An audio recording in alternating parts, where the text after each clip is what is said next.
MBBS आणि BDS कोर्सेसचे second राऊंडचे seat matrix काल आलेले आहे. प्रोविजनल सीट मॅट्रिक्स आपल्याकडे उपलब्ध झालेला आहे. तर सेकंड राऊंडचा कट ऑफ या सीट मॅट्रिक्सचा काय इम्पॅक्ट पडणार आहे आणि कॅटेगरीनुसार साधारणतः कट ऑफ किती येणार आहे, कट ऑफ कमी जाणार की नाही, या संपूर्ण बाबतीतली माहिती आजच्या व्हिडिओमध्ये मी तुम्हाला सांगणार आहे. त्यामुळे हा व्हिडिओ तुम्ही शेवटपर्यंत बघा. आपल्या चॅनलवर नवीन असाल तर चॅनलला सबस्क्राईब करा आणि बेल आयकॉन प्रेस करा, म्हणजे येणारे नवीन व्हिडिओ तुमच्यापर्यंत लवकर पोहोचतील. आपण CET सेलच्या वेबसाईटवर जर गेलो तर आपल्याला त्या ठिकाणी दिसतं बघा. CET सेलच्या वेबसाईटवर गेलं तर आपल्याला ते व्हर्च्युअल वॅकन्सी आणि प्रोविजनल सीट मॅट्रिक्स दिसते. तर व्हर्च्युअल वॅकन्सी म्हणजे ज्या विद्यार्थ्यांनी त्या कॉलेजला ॲडमिशन घेतलेलं आहे परंतु त्यांनी रिटेन्शन भरलेलं नाही, ज्या विद्यार्थ्यांनी रिटेन्शन भरलेलं नाही, तुम्हाला कॉलेज वाईज त्या ठिकाणी त्या आपल्याला दिसतं आहे.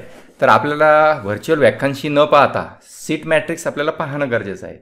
तर सीट मॅट्रिक्सचा जर आपण विचार केला तर या ठिकाणी कॉलेज वाईज आपल्याला दिलेलं आहे. त्यांनी इनटेक कॅपॅसिटी, ऑल इंडिया कोटेचे किती सीट आहेत गव्हर्नमेंटसाठी आणि कॅटेगरी वाईज किती सीट खाली राहिलेले आहेत हे तुम्ही सीट मॅट्रिक्समध्ये तुमच्या कॅटेगरीच्या सीट बघू शकता. कॉलेज वाईज या ठिकाणी आपल्याला दिलेलं आहे. तर साधारण पहा, ग्रँड मेडिकल कॉलेजचे या ठिकाणी आपल्याला टोटल सीट दिसतात 46.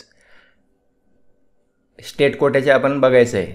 आता सगळ्यात जास्त बघू आपण इथं बघा, GS मेडिकल कॉलेज म्हणजे KEMचं जे आहे, तर या ठिकाणी 128 सीट रिक्त आहेत. तर असंच आपण बघत गेलं तर सर्वात जास्त कॉलेजचे आपण बघत चालू. तर GS मेडिकल कॉलेजच्या सर्वात जास्त आहेत 128. त्याला कारण तसं आहे कारण KEMमध्ये जे विद्यार्थी असतात हे टॉपचे विद्यार्थी असतात. तर त्या विद्यार्थ्यांनी अगोदर रजिस्ट्रेशन केलेलं असतं आणि ते विद्यार्थी ऑल इंडिया कोट्यातून एम्स किंवा इतर टॉपच्या कॉलेजेसला जातात. तर ते विद्यार्थी या कॉलेजला जॉईन करत नाहीत, म्हणून त्या सीट आपल्याला जास्त दिसतात. तर बघा इथे या 44 आहेत BJच्या, म्हणजे KEM आणि BJ ह्या दोन कॉलेजचेच विद्यार्थी पाहता. इथे 128 आणि 144 हे विद्यार्थी सगळे एम्सला गेलेले आहेत. तर अशा पद्धतीनं गव्हर्नमेंटचे आपण जर टोटल बघितलं, टोटलमध्ये 42 कॉलेज झालेले आहेत. आता एक नवीन कॉलेज ॲड झालेलं आहे मुंबईचं. तर आपण टोटल बघितलं कॅटेगरीनुसार टोटल सीट बघू आपण. स्टेट कोट्यासाठी 546 सीट ह्या रिक्त आहेत, क्लिअर वॅकन्सी आहेत, म्हणजे ह्या जागा अजून सेकंड राऊंडच्या विद्यार्थ्यांना मिळू शकतात. आणि टोटल D1, D3 आणि IQ कोटा धरून 557 सीट आहेत गव्हर्नमेंटच्या टोटल. तर याच्यामध्ये आपल्याला कॅटेगरी वाईज जर बघितलं तर SCच्या मुलांसाठी 41 आहेत, मुलींसाठी 20 आहेत. ST कॅटेगरीच्या 25, 15, VJ 2, 1, NT1 1, NT2 4 आणि 1, NT3 1 मुलाची 1 मुलीची आणि 1 ऑर्फनची असे इतर. त्यानंतर OBC 36, 12 अशा टोटल कॅटेगरीच्या सीट आहेत 110 आणि 50. SC/BCच्या 18, 3, EWSच्या 12, 9 अशा एकूण ह्या 142 आणि 67 अशा ह्या डिस्ट्रीब्यूट झालेल्या आहेत सीट. याच्यामध्ये ऑर्फन, PWD, हिली एरिया हे वेगवेगळं आहे. तर याचा इम्पॅक्ट कट ऑफवर काय होणार आहे, तर साधारणतः मी तुम्हाला गव्हर्नमेंटचा कट ऑफ सांगतो कितीने कमी येऊ शकतो. तर साधारण ह्या ओपनच्या जर आपण सीट बघितल्या 142 आणि 67, म्हणजे साधारणतः किती सीट होऊ राहिल्या त्या 142 प्लस 67 209 सीट ह्या होतात. आणि कॅटेगरीच्या टोटल आहेत 110.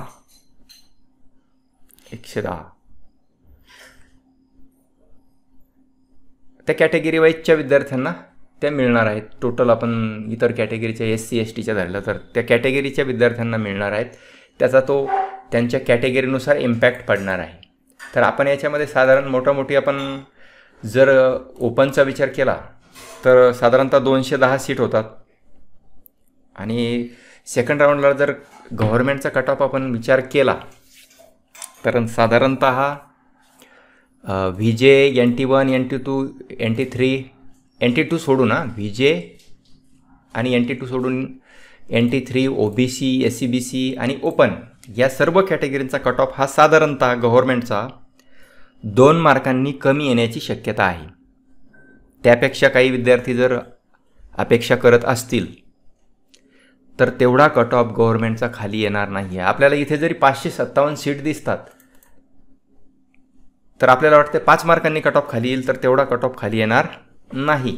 ओपनचा कट ऑफ हा 2 मार्कांनी खाली येणार आहे सेकंड राऊंडला गव्हर्नमेंटचा.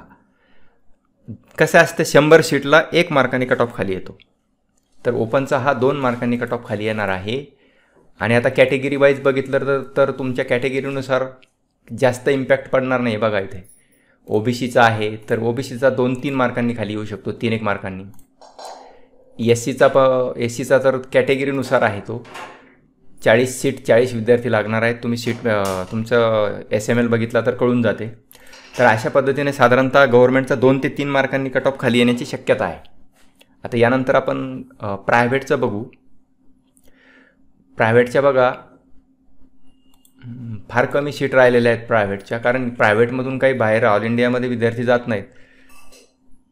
तर 2, 3, 7 अशा KJ सोमय्याच्या बघितल्या आपण तर फक्त 3 जागा खाली आहेत.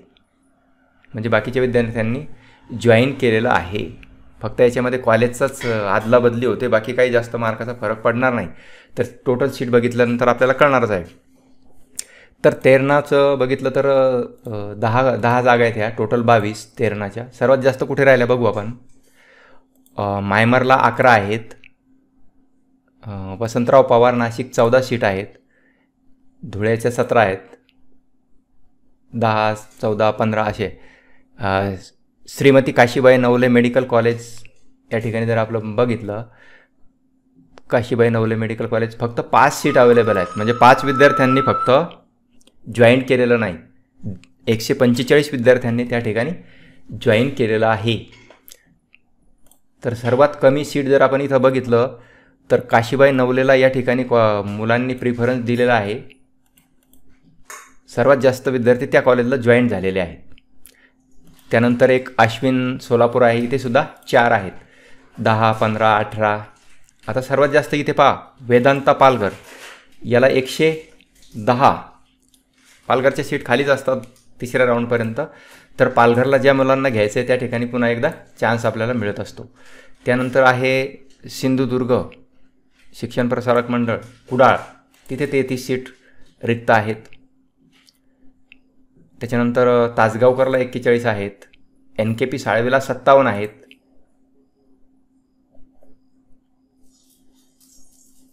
अशा एकूण 539 सीट आहेत.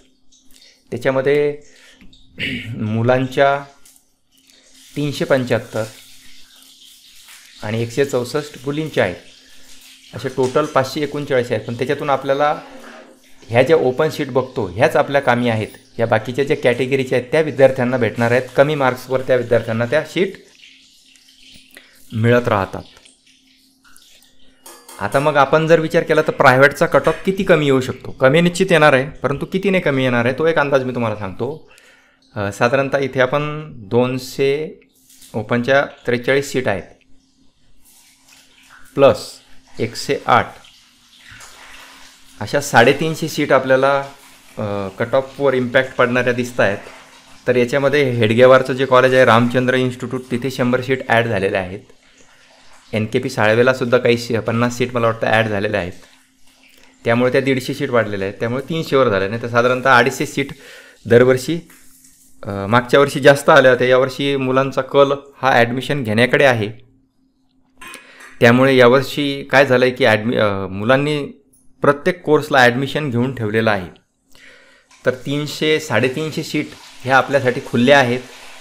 तर याचा जर आपण विचार केला प्रायव्हेटचा, तर 3 ते 4 मार्कांनी कट ऑफ खाली येण्याची शक्यता आहे प्रायव्हेटचा, कारण बऱ्याच विद्यार्थ्यांनी जॉईन केलेलं नाही. परंतु याच्यामध्ये काही विद्यार्थी सेकंड राऊंडला जॉईनसुद्धा करू शकतात आपल्यावरचे.